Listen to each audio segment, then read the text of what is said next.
So there's two theories basically right now. Either one that Rey is Han Solo's daughter, or two that Rey is Luke Skywalker's daughter. And I'm gonna shoot out a third theory: is that she just fucking nobody's daughter. I mean, like the main character's daughters. Like maybe she's just a fucking person that isn't related to some, you know. Just like a more sensitive girl. Or she's the daughter of, or she's the daughter or granddaughter of a different, very popular character. That's in what I'm the series. saying. Maybe she's a Kenobi, and I know Zach hates this theory, but maybe she's a Kenobi. There's no way that could happen. Why do you Why hate is that there theory? no way? Why is there no way? Because Kenobi's Obi-Wan, old school Jedi, he was celibate. yeah, he would be celibate. He But enforces you're out the in rules. the Maybe it was a out in the succubus. wilderness. Maybe a succubus came to him at night, and they withdrew his semen with force power. No, because it's not just a rule to the Jedi. It's a way of life. Temptation is the dark Here's side. what she touched Anakin's lightsaber, and she had that vision. Clearly, she's a Skywalker. They wouldn't have showed that scene. But that You heard Yoda, you heard Obi-Wan, you heard Vader. That has nothing to do with being a relative of Luke. That just has to be because he's force sensitive. Or she was trained by Luke, you know? Maybe that touching the lightsaber reawakened her connection and her Jedi training that came from Luke in the first place.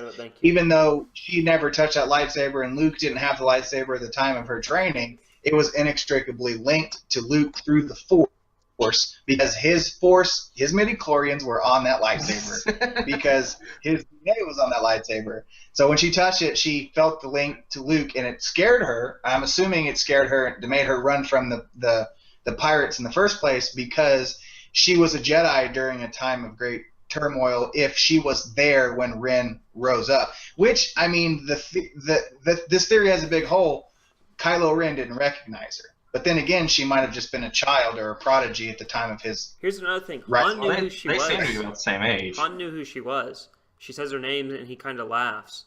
And then remember, you guys forget the scene where he was with that lady with the big glasses and all that, and she's like, who is she? And then Han's about to explain to her, and they cut the scene off. So you don't get to see what their conversation was. Han knew who she was. That's another push that I have for it being kind of Han's daughter is because he also tries to get her to join up and become a smuggler with to float around. It's more He like wants to offer her a job. Which Han wouldn't do. Protecting her from being a Jedi. But it doesn't make sense. Why would he not know? Han wouldn't invite someone on his ship that was just some random Joe Schmo. It would have to be family. And Luke is family. You could also have done that for Luke's daughter too, though. I mean, no, he was that's what I mean. He was old friends with Luke. That's what I was saying. I think she's a Skywalker. I'm saying he would do it for Luke's daughter because that would be family. I agree with both.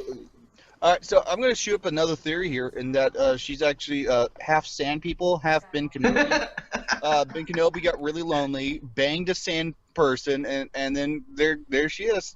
Star Wars has always been about the lineage of and the bloodline of the Skywalkers.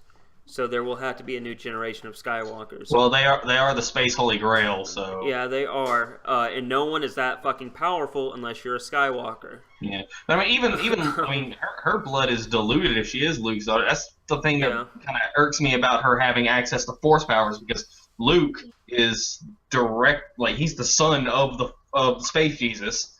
Yeah. Another theory? He had to train to get his powers, whereas she's just like, for some reason I think I can make this guy do what I want him to, and for some reason I think I can make things float with my mind, even though I don't even know I have the Force. How did she even know that Jedis would have the mind trick ability right off? Exactly. It's just another scene of JJ. I was gonna say it's just another one of those other scenes. JJ fapping so hard to nostalgia. They had this in the original movie. I'm gonna put it in there. I'm gonna write it in there. So I'm putting out another theory here because I'm awesome like that. So we're talking about how could her bloodline would be diluted, her metachlorian count, because she's the third person from Anakin. But what if Luke Skywalker and Princess Leia did it?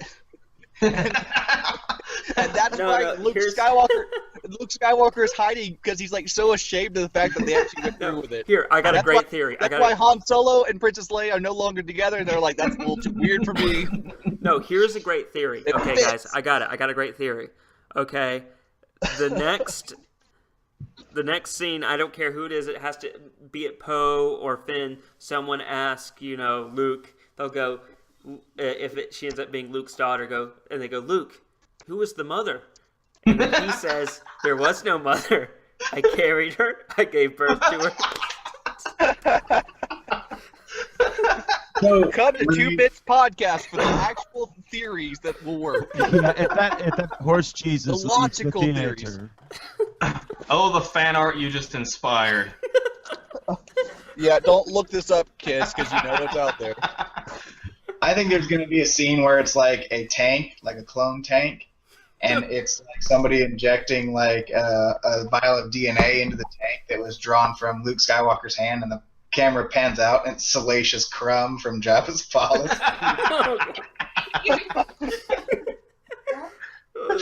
I love the movie. I actually went into it intentionally wanting to hate it if they copied and ripped off A New Hope, which is what they did. But I recently read an essay, a very in-depth essay about how Star Wars is kind of like a poem or a song, meaning themes repeat themselves through the narrative, and they don't always repeat exactly how it was in the previous movie, but they do repeat. So that falls into the original narrative of things that happened before will happen again. I think that's a Matrix line. Right, the movie doesn't. What now? Makes it easy to write the movie. Yeah, it makes it very easy to write the movie. No, it's purposely Star Wars is not linear. It's not like a straight path. It's when George Lucas wrote it, it's more like mythological, more kind of like Bible style writing. It goes into a circle, meaning it will repeat itself. Maybe not exactly how it happened before, but it will repeat itself. And like you said, it does make it rather easy to write, I guess you could say. Well, he uses the hero's journey as an archetype, so he definitely follows a style. I mean, it's fine to use the hero's journey type. It's not okay to use the same journey from the same series that you are now making a new movie in. That's a little. Here's one thing that's I was sort of okay with it in this one, but god damn it, this trilogy needs to get its own themes. Don't just keep reusing. I don't want to see Kylo Ren coming out to dun dun dun dun dun. That would be terrible. It needs to get its own scene. Hell, even the prequels had their own themes. Duel of Fates, all those songs. Are you saying the score wasn't original enough for you? I thought John Williams did it. John Williams did it, but it just felt. Am I the only one that thought that too? Yeah, Okay. I just felt like it was a new hope, kind of, and I just felt like a lot of themes were borrowed, and I'm hoping they were just doing that just to kind of say, hey, Star Wars is back, and in the next one we're going to get some unique themes.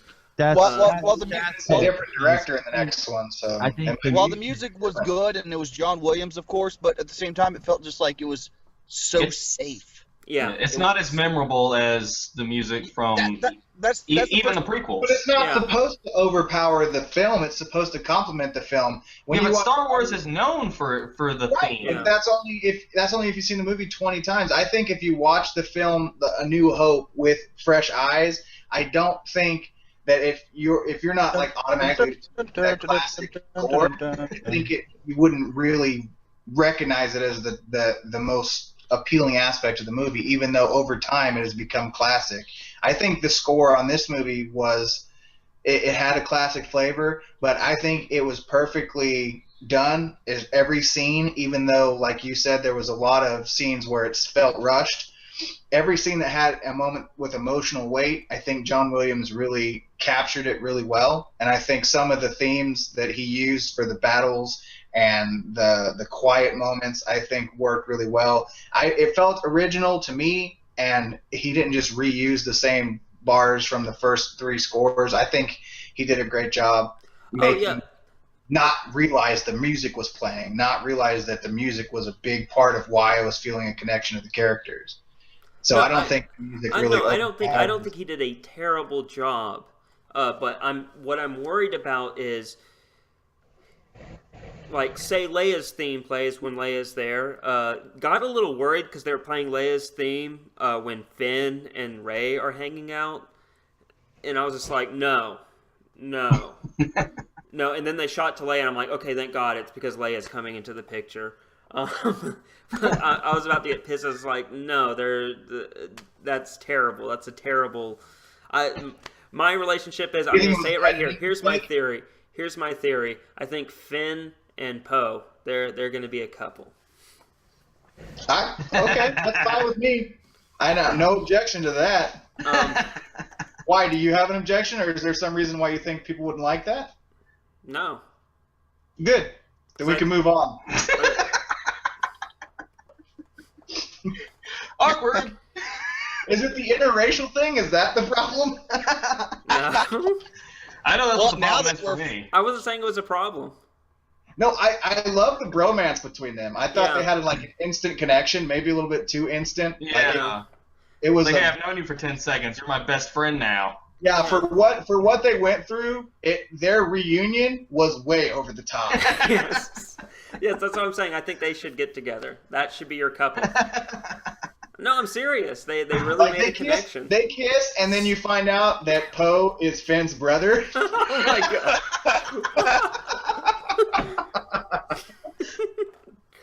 Oh boy, that'd be great. Well, hey, Poe could be the long lost, son to Vader. He is the best pilot in the Republic or whatever. Another theory, by the way, that proves but Rey was the best pilot too. As soon as she got behind the wheel. True. I was gonna say, which adds to me thinking Rey is a Skywalker because she gets in that ship and is able to fly it, and she didn't really ever fly it before. She just picked it up naturally. She's good at flying, definitely good at the Force, and is a good mechanic, and those are traits of a Skywalker. Or maybe it's because she spent all of her time on the Millennium Falcon when she was younger. We can go like back and forth on who the daughter is, and that's what's really cool about this movie, and that's why I'm saying I like it. It's because we're talking about it. If the characters were bad, if we didn't give a shit, we wouldn't be fucking talking about it like we are. Lots of nods to the books in this movie too, which was good. A couple. But weren't the books kind of classified as non-canon? Now they are because of this movie, but before it's a little ironic in a way. The books don't count anymore, but here's a little shout out to them. Yeah, like Han dying. Chewie dies in the books. He dies on a dying or exploding planet. Spoilers. Han. That book came out in 1999. If people haven't read it yet, too bad. Kidding. So. Well, now it doesn't even matter anymore anyway. Didn't happen. Chewbacca's still alive, but Han, while didn't die the exact same death of Chewie, does die on a planet that explodes. That was, I thought, a nice little nod that they did to that. What about the deep cut of them calling it Star Killer Base? Yeah, Star Killer Base. That was a huge Lucas's original name. Whether Rey is a Solo or a Skywalker, I really feel that her and Kylo are definitely, it's the dynamic of Jason and Jaina Solo, which, by the way, Jason goes to the dark side and kills Mara Jade, and Jaina has to go and fight her brother in the books and whatnot, and I feel like they're doing that dynamic between these two characters. By the way, Ben Solo, Kylo Ren, is almost the exact image of Jason Solo. Dark hair, dark eyes, tall, very kind of, I guess. Tall, dark, and handsome. Tall, dark, and handsome. Tall, dark, and handsome. Tall, dark, and I don't want to say scrawny, but you know what I mean? Like a very slim build, which is what Jason Solo was. And by the way, they gave him the name Ben Solo, which I guess is a nod to Ben Skywalker. But doesn't make as much sense. Yeah. Thank you. I thought the same thing. I was just like, I would have went with Jason or made up a whole different name because Leia, while yes, needed Obi-Wan and he was her only hope, she didn't have a connection like Luke had. Yeah, it's it makes sense for Luke to name his son after Ben Kenobi. Yeah. Not so much for Han and Leia to do the same. Yeah. So, and Han hated Ben Kenobi. He thought he was a crazy old man. Crazy old wizard. Yeah. Maybe Leia did it as a tribute because she didn't have any other dead people to name him after. Only every person she. Yeah, I was gonna say every